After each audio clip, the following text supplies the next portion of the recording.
Des choses étranges apparaissent partout, des curiosités bizarres qui captent l'imagination et fascinent les masses.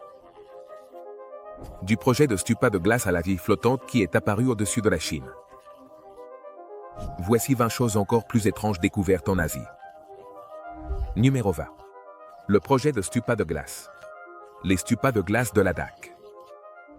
Situé dans le désert montagneux transhimalayen, le Ladakh se trouve au nord de l'Inde, où les températures en hiver peuvent atteindre moins 30 degrés Celsius. C'est un endroit difficile à vivre, mais ces derniers temps ont été encore plus durs. Il y a un grave problème de pénurie d'eau, surtout en avril et mai, la période où les villageois ont besoin d'eau pour leur culture nouvellement plantée. Juin, cependant, c'est l'histoire opposée, avec des inondations soudaines et un excès d'eau, à mesure que les glaciers et la neige des montagnes fondent extrêmement rapidement. Ces glaciers disparaissent à cause de la pollution et du changement climatique. Une solution est nécessaire. Les scientifiques de la région ont fabriqué quelque chose appelé stupa de glace à partir de glaciers artificiels et stockent l'eau qui coule habituellement, mais qui n'est pas nécessaire pendant l'hiver, pour quand elle sera de nouveau nécessaire au printemps. Pour le moment, il semble que cela fonctionne et qu'il y a de l'eau lorsque cette zone en a le plus besoin. Avant de continuer avec cette vidéo, appuyez sur le bouton d'abonnement et la cloche de notification dès maintenant. Numéro 19.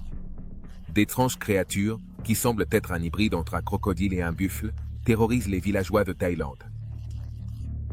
Un village reculé de Thaïlande a été témoin d'une découverte inhabituelle et terrifiante en 2015. La naissance de ce qu'il croit être un buffle crocodile. Mais qu'en penses-tu? Parce que cela semble un peu improbable pour être honnête, la pauvre et malheureuse créature est née avec ce qui est présumé être une peau écailleuse, semblable à celle d'un reptile, et une sorte de tête allongée, un peu comme la forme du museau d'un crocodile. La créature avait été mise bas par un buffle, mais les villageois croyaient que, d'une certaine manière, elle était le fils d'un crocodile et d'un buffle.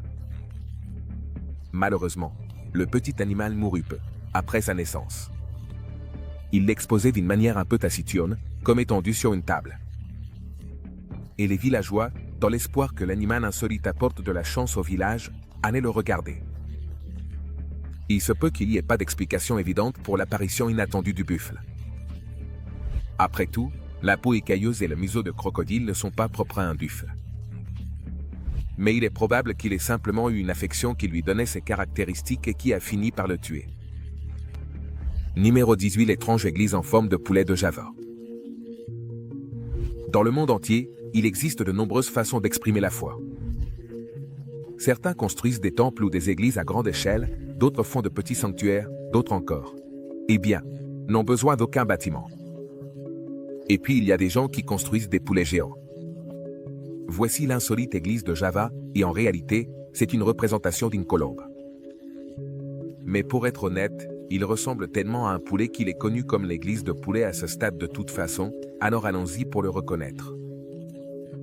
Ce bâtiment inhabituel est l'œuvre d'un homme qui a dit qu'en 1988, il avait eu une vision divine d'un bâtiment en forme de colombe au sommet d'une colline, qui devait être un lieu de rencontre pour les personnes de toutes les religions, et qu'il allait le construire. Et c'est ce qu'il a fait. Il a trouvé la colline de sa vision, a acheté un acre de terrain au sommet, et a commencé le processus. Et le voici maintenant, avec une expression de poulet surpris. La vision d'un homme est devenue réalité. Numéro 17. Wen. Le rocher des 3 baleines. La Thaïlande a longtemps été une destination populaire pour les hédonistes et ceux qui recherchent, eh bien, des types de vacances alternatifs.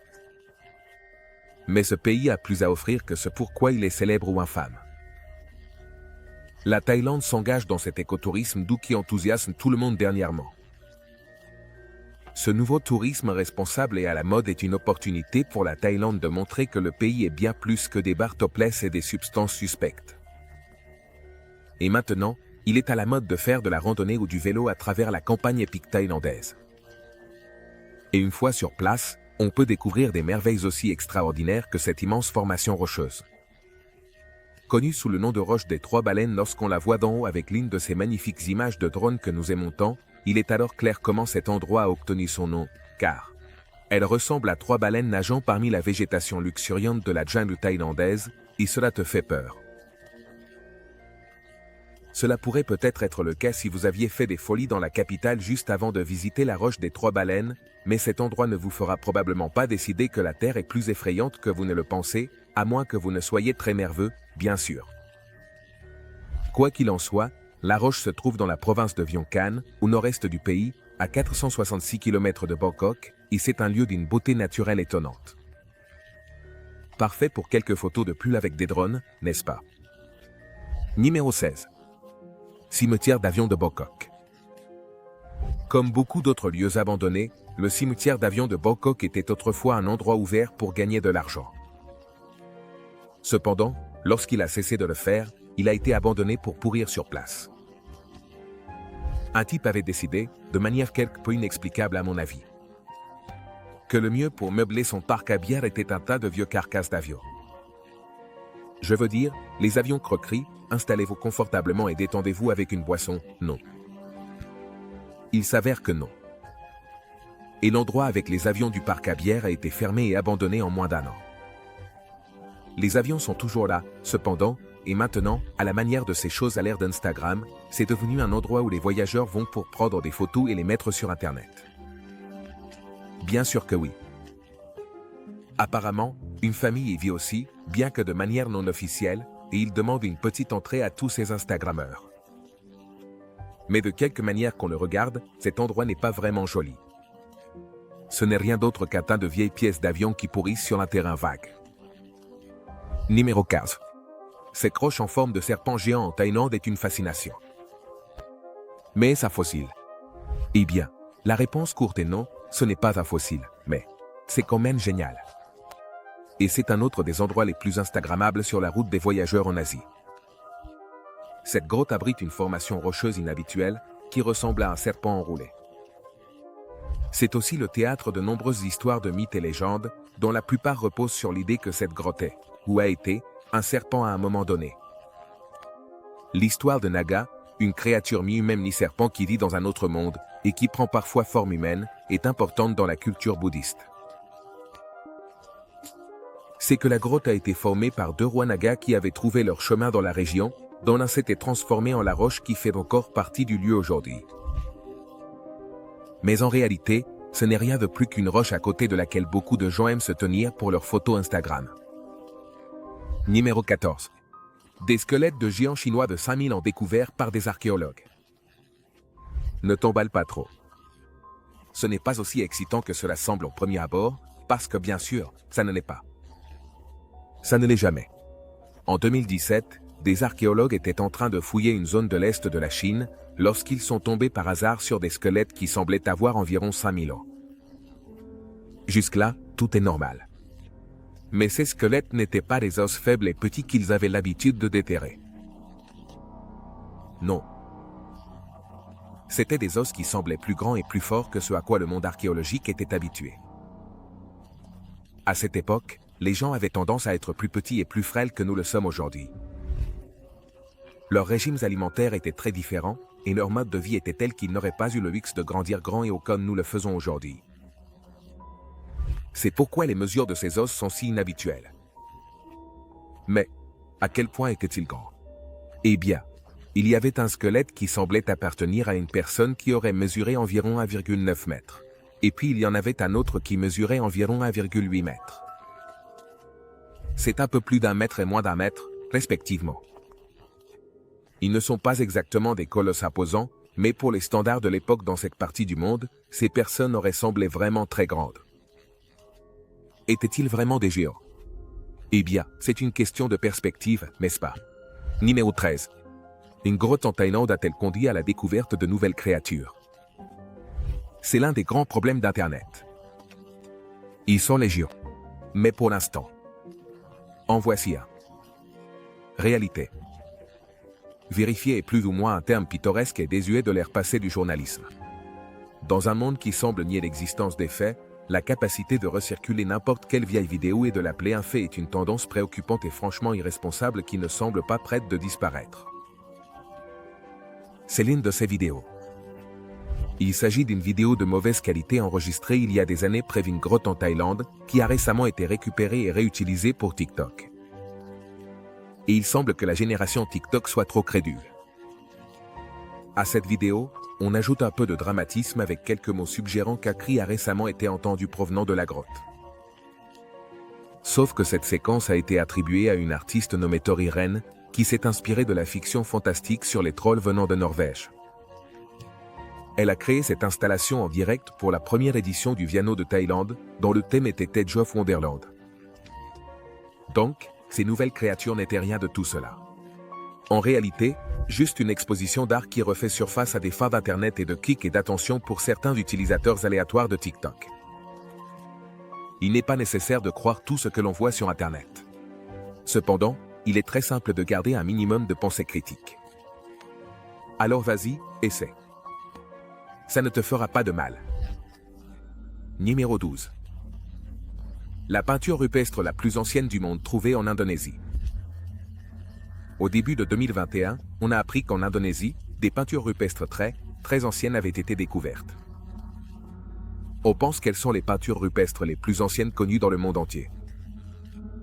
Ces images montrent un cochon verruqueux de Sulawesi, en taille réelle, comme partie d'une scène narrative, et ont été créées avec un pigment ocre rouge foncé sur le mur d'une grotte dans une zone reculée de l'île de Sulawesi. On pense que cette peinture date d'il y a au moins 45 500 ans, ce qui en fait la plus ancienne du monde découverte à ce jour. La peinture du cochon mesure 53 par 21 cm. Et fait partie d'une scène plus large sur le mur de la grotte. Elle appuie ce qui semble être deux autres cochons dans une sorte d'interaction sociale, ou peut-être même une bagarre. Il y a aussi une paire d'empreintes de main dans la zone immédiatement derrière le cochon. Bien qu'on pense qu'il s'agit de la peinture rupestre la plus ancienne connue, ce n'est pas l'œuvre d'art humaine la plus ancienne connue.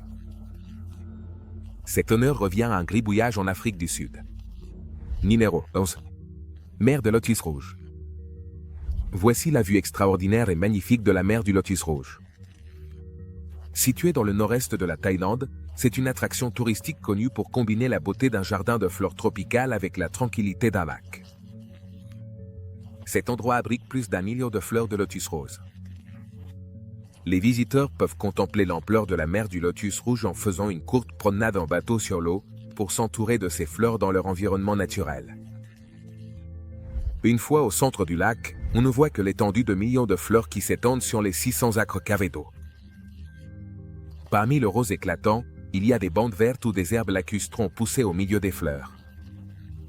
Et les poteaux parcourent des zones sinueuses par des routes très fréquentées, qui sont comme des sentiers à travers la mer florale. On peut également voir quelques petites îles ici et là, qui sont devenues des sanctuaires avec plusieurs statues de Bouddha et des pagodes dans les espaces. Donnant l'impression que ces objets flottent simplement sur et entre les fleurs. Numéro 10. Sanctuaire de la vérité. Situé au nord de Pattaya, en Thaïlande, le sanctuaire de la vérité est une structure en bois sculpté qui a été construite sans utiliser aucun coup métallique, avec une technique de construction traditionnelle. L'endroit est situé au bord de la mer dans le golfe de Thaïlande, et c'est essentiellement un temple qui se croise avec un musée, une galerie d'art et un atelier. Il mesure plus de 100 mètres de hauteur à son point le plus élevé. Bien qu'il semble être une structure ancienne, le sanctuaire de la vérité est en réalité la création, ou du moins l'idée, d'un défunt homme d'affaires thaïlandais. Il est décédé en 2000, mais le projet a continué après sa mort comme un héritage. L'idée du sanctuaire a commencé en 1980. Depuis lors, le travail a été lent et méticuleux. Il est prévu qu'il soit terminé en 2025 au plus tôt. Ce n'est pas l'entreprise la plus facile. Travailler le bois dans ce climat tropical et au bord de la mer pose de nombreuses difficultés aux artisans. Certaines parties du bâtiment ont déjà dû être remplacées avant même que tout ne soit terminé, mais cela fait partie du côté spirituel du lieu. Dans le bouddhisme, il existe la croyance que rien n'est permanent et ce temple en bois est un exemple vivant de cette impermanence. Numéro 9. Le poisson au visage humain apparaît nageant dans un étang d'un village en Chine. Nous avons ici aujourd'hui, pour votre plaisir, un poisson en Chine avec un visage étrange. Cela ressemble-t-il à un humain? Eh bien, peut-être un peu, si vous plissez les yeux. Essayez de ne pas trop y penser. Cependant, cette carte a fait crier Internet et les vieux journaux à sensation à propos de ces traits humains. Ils disent que cette carte chinoise a de telles marques sur la tête qu'elle semble avoir une bouche, un nez, et des yeux comme un homme qui se trouve dans un étang à Taïwan. Mais ce n'est pas la première fois que les journaux voient des merveilles aussi incroyables et dignes d'intérêt. Ensuite, ils racontent l'histoire d'un type d'un autre endroit appelé Gary, qui a un poisson de compagnie qui commence à ressembler beaucoup à une personne. Eh bien, soit Gary a pris trop de soleil, comme il le pensait au début, soit il y a peut-être un fond de vérité dans le fait que les animaux de compagnie commencent à ressembler à leurs propriétaires. Où est l'inverse? Les propriétaires commencent-ils à ressembler à leurs animaux de compagnie? Alors, allons-y, parlons de cette absurdité dans la section des commentaires. Je sais que tu en as envie. Numéro 8. Un pêcheur thaïlandais trouve une rare perle orange estimée à 330 000 $. Maintenant, je sais que c'est une émotion par minute ici à la banane aujourd'hui. Nous sommes ici avec un pêcheur thaïlandais appelé quelque chose que je ne peux pas prononcer, qui, avec ses enfants, fouillait ce qu'ils avaient trouvé sur une bouée abandonnée sur la plage qui était couverte de quelques fruits de mer. Et c'est alors qu'ils ont fait une découverte qui allait changer leur vie. Pendant que ses deux enfants choisissaient une poignée d'escargots qu'ils pensaient manger pour le déjeuner, l'homme avait trouvé une coquille qu'il a ouverte et qui a révélé une perle. Il n'est pas habituel de trouver une perle de n'importe quel type à l'intérieur d'une coquille, mais celle-ci était très spéciale. En effet, il s'agissait d'une perle de couleur orange très rare qui s'était formée à l'intérieur de la coquille d'un gastéropode asiatique indigène. Et de plus, ces perles mettent énormément de temps à se former. Beaucoup plus d'années que les perles d'huîtres conventionnelles, il s'est avéré que la perle valait la somme incroyable de 330 000 $. Numéro 7. Arbre mystérieux qui donne des fruits en forme de femme. Voici l'une des choses les plus stupides qu'Internet ait offerte récemment. Et franchement, je dois me demander à quel point pense-t-il que nous sommes stupides. Selon le folklore thaïlandais, un dieu nommé Indra a planté des arbres dans la forêt qui donnaient ses fruits pour protéger son épouse. Le type d'arbre s'appelle Mirophone et c'est un arbre sacré qui, comme nous l'avons vu, est censé donner des fruits en forme de jeune femme. Bien. Alors ici nous avons quelques images granuleuses de cela censé se produire dans la vie réelle. Et je ne sais pas pour vous, mais quand je vois quelque chose sur Internet, je le crois immédiatement et je ne pose absolument aucune question. Et j'accepte tout complètement. Voir pour croire, n'est-ce pas? Numéro 6. Espèce de fourmi explosive trouvée en Asie du Sud-Est. En 2018, une nouvelle espèce de fourmi explosive a été découverte. Ces créatures étranges vivent dans les forêts tropicales d'Asie du Sud-Est et, comme beaucoup d'insectes, elles ont une manière spéciale de se défendre. Comme la plupart des fourmis, cette espèce vit en colonie. Ainsi, leur objectif est de protéger la colonie des prédateurs et de permettre au groupe de prospérer. La technique que ces fourmis utilisent pour défendre la colonie de tout attaquant potentiel est de lutter avec lui, si c'est possible, comme s'il s'agissait de n'importe quelle autre fourmi ou autre chose, puis elles s'accrochent à l'adversaire et contractent les muscles de leur corps jusqu'à ouvrir une fissure dans leur dos. À l'intérieur de cette partie du corps de la fourmi, il y a des sacs remplis de substances collantes qui sont libérées lorsqu'elle les ouvre brusquement. Alors, cette substance collante. Elle se répand sur tout son ennemi, et cela tuera la fourmi qui s'est fait exploser elle-même. Mais c'est pour le bien de la colonie. Les fourmis ouvrières, tout comme les abeilles ouvrières, ne se reproduisent pas. Ainsi, leur travail consiste simplement à agir pour la protection et le service de la reine, et par extension, du reste de la colonie elle-même. C'est un sacrifice pour lequel ces fourmis sont essentiellement conçues. Numéro 5. Les tigres de Javan, Kresketa. Se reproduisant dans la jungle thaïlandaise. Déjà en 2017, il y avait un nouvel espoir pour le tigre indochinois, en danger critique d'extinction, lorsque l'on a découvert que les tigres sauvages s'étaient reproduits dans une jungle de Thaïlande. On croyait qu'il ne restait qu'environ 200 de ces tigres en liberté à ce moment-là. Et maintenant, le nombre reste toujours critique, avec une estimation de 250. Ainsi, la découverte que ces créatures parvenaient à se reproduire et à se choyer elles-mêmes a été une grande nouvelle pour les conservationnistes. Les autorités thaïlandaises, ainsi qu'un couple d'organisations internationales de défense de la nature, avaient trouvé et photographié les nouveaux petits tigres. Ces animaux sont en grave danger d'extinction. surtout à cause du terrible trafic illégal, qui a réduit leur nombre à tel point qu'il n'existe maintenant qu'en Thaïlande et au Myanmar, et il se peut qu'ils ne survivent pas beaucoup plus longtemps, à moins qu'ils ne soient protégés des braconniers et des trafiquants.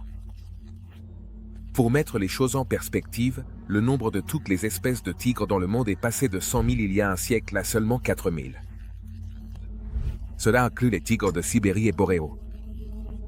Cela inclut les espèces sibériennes et de Bengale, ainsi que ces tigres indochinois. Les tigres sont pratiquement éteints en Chine, au Vietnam, au Laos et au Cambodge, et leur nombre est si bas au Myanmar qu'ils sont également au bord de l'extinction. Tout cela est dû au commerce morbide de parties de tigres pour les remèdes traditionnels asiatiques complètement inutiles. Numéro 4. L'homme en écrange. Une mystérieuse bête marine se réveille d'entre les morts avec un éclaboussement d'eau. Voici l'étrange enregistrement qui semble montrer un poisson revenant d'entre les morts avec juste un petit jet d'eau sur le visage. Il s'agit du silure à bouche ventouse, et il est connu pour sa capacité extraordinaire à entrer dans une sorte de mode de stase lorsque la saison sèche arrive, puis à revenir à la vie lorsque les eaux remontent. Il existe d'autres types d'animaux avec ce type d'hibernation semblable à la mort, mais ce poisson est essentiellement connu pour être capable de se ratatiner jusqu'à un état presque momifié, puis d'attendre sous la boue dure et sèche pendant de nombreux mois d'affilée, jusqu'à ce que les pluies reviennent, et qu'il puisse alors se réhydrater. Également connu sous le nom de préco, le poisson-chat à ventouse est capable de vivre jusqu'à 30 heures d'affilée hors de l'eau, car il stocke de l'oxygène dans son abdomen, ce qui lui permet de respirer de l'air au lieu de dépendre des branchies, comme la plupart des poissons. Cependant, vous devriez probablement aussi savoir, et quelle surprise, que ce poisson n'est pas du tout originaire d'Asie. Non. Le poisson est originaire du nord de l'Amérique du Sud. Numéro 3. Musée Arawan, Bangkok. L'éléphant à 3 têtes de Thaïlande. Au musée Arawan de Bangkok, les visiteurs peuvent voir l'énorme statue d'un éléphant à 3 têtes qui garde l'entrée. Quelle excitation! Le voici. Mais que signifie-t-il?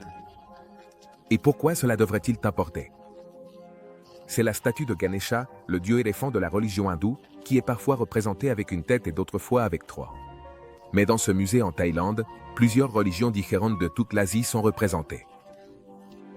Il y a de la philosophie bouddhiste à la culture thaïlandaise, en passant par divers clins d'œil à l'hindouisme. Apparemment, les visiteurs peuvent monter à l'intérieur de la colossale statue de l'éléphant. Ils enlèvent leurs chaussures et montent par l'escalier en colimaçon jusqu'au ventre de la bête. Et à l'intérieur, il y a un temple bouddhiste, dont les murs sont peints avec des fresques aux couleurs vives et un peu hallucinantes. L'espace est censé représenter le ciel et l'univers, si tu aimes ce genre de choses. Numéro 2. Une cobra royale de 65 mètres aperçue dans une plantation de palmiers à huile à Andhra. Une autre cobra royale en Inde n'est pas une grande affaire, en vérité. Cependant, ce type était énorme. En général, la découverte de la super mortelle est souvent de mauvaise humeur, cobra royale, presque n'importe où peut être assez stressante. Ces serpents sont parmi les plus dangereux du monde, mais ils ne sont généralement pas agressifs, à moins qu'ils ne défendent un nid ou ne soient effrayés. Mais, malheureusement, il peut être difficile de savoir que tu es sur le point d'effrayer un serpent. Jusqu'à ce qu'il soit trop tard. Alors, si tu te rends compte que tu as accidentellement acculé un cobra royal, ou même que tu l'as réveillé, il pourrait se fâcher et t'attaquer. La morsure d'un cobra royal est remplie d'une série de substances toxiques particulièrement désagréables qui se combinent pour produire un venin pouvant être mortel pour un être humain. En à peine 30 minutes après la morsure initiale. Les premiers symptômes de la morsure de ce serpent sont une douleur intense, une vision floue, des vertiges, de la somnolence, et finalement une paralysie. Ensuite, la trinité du collapsus cardiovasculaire, du coma et de l'insuffisance respiratoire peut se produire. Ce cobra royal de 4 mètres de long a été aussi surpris que quiconque lorsqu'un chasseur de serpents s'est approché et l'a attrapé dans cette plantation de palmiers à huile. Mais regardez simplement la taille de la chose. Numéro 1. Ville flottante apparue au-dessus de la Chine. Un aperçu d'une autre dimension. Tu sais comment c'est quand tu te balades en ville, vaquant à tes occupations, quand soudain une mystérieuse ville apparaît dans le ciel au-dessus de toi. Ça arrive à tout le monde, n'est-ce pas? Cette vidéo montre exactement cela. Au-dessus d'une ville chinoise. Là, au-dessus des nuages. Il semble y avoir une ville pleine de tours, de gratte-ciel et d'autres accessoires urbains. C'était suffisant pour donner la chair de poule à beaucoup de gens et pousser certains à envisager une invasion extraterrestre. Mais ces gens sont toujours prêts pour l'arrivée des extraterrestres, n'est-ce pas? Apparemment, cette étrange ville flottante n'a duré que quelques instants. Mais elle a sans aucun doute donné à beaucoup de gens de nouvelles idées sur ce phénomène étrange. Malgré les enthousiastes des extraterrestres, on pense que c'est le résultat d'une illusion d'optique. Eh bien, c'est ce que dirait n'importe qui pour couvrir une invasion extraterrestre, n'est-ce pas? Alors, si ce n'est qu'une vieille et ennuyeuse illusion, comment cela se produit-il exactement? Selon certaines personnes sur Internet, c'est le résultat de températures qui font rebondir et piller la lumière à travers des couches de... Ça ressemble à une histoire probable maintenant, n'est-ce pas? C'est tout d'Asie pour aujourd'hui. Merci de nous avoir regardés. À la prochaine.